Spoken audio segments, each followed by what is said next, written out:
Pred pol leta je sicer v Celju potekalo zborovanje slovenskih umetnikov poslikave telesa oziroma tetovatorjev, tokrat pa so se 15 slovenskim pridružili še mojstri iz Italije, Hrvaške, Srbije, Madžarske, Bolgarije in Singapurja. Dolgo let iščemo, hodimo na tatu konvencije v naši bližini in smo se odločili na podlagi tudi domačih tetovatorjev, da organiziramo prvo mednarodno tatu konvencijo tukaj v Sloveniji, prav v Krškem.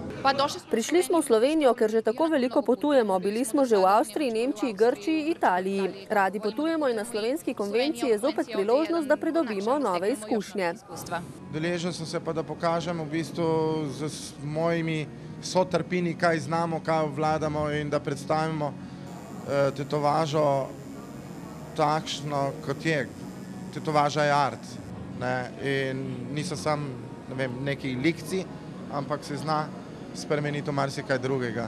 Ko dodaja eden od organizatorjev, je nemalo presenečen nad zanimanjem za okrasitev telesa. Kajti včeraj je bilo nadpričakovanj in če tudi v tem momentu pogledate naokoli, vsi tetovatorji praktično delajo in imajo delo, zelo sem zadovoljen. Jaz in organizacija. V času našega obiska zborovanja se je vbodom igel prepuščalo več žensk kot moških.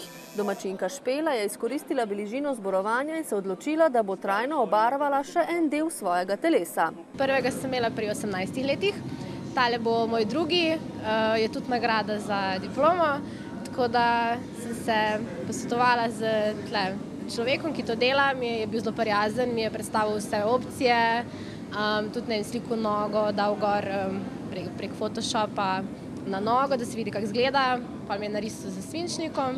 Ali ima tetovaža kakšen poseben pomen za vas? Ja, v bistvu namen, glede na to, da imam več tatujev, so take stvari, ki mi nekaj pomenijo. Ne vem, rada imam kače, zato imam kače, všeč so mi panterji, tako v bistvu Maja.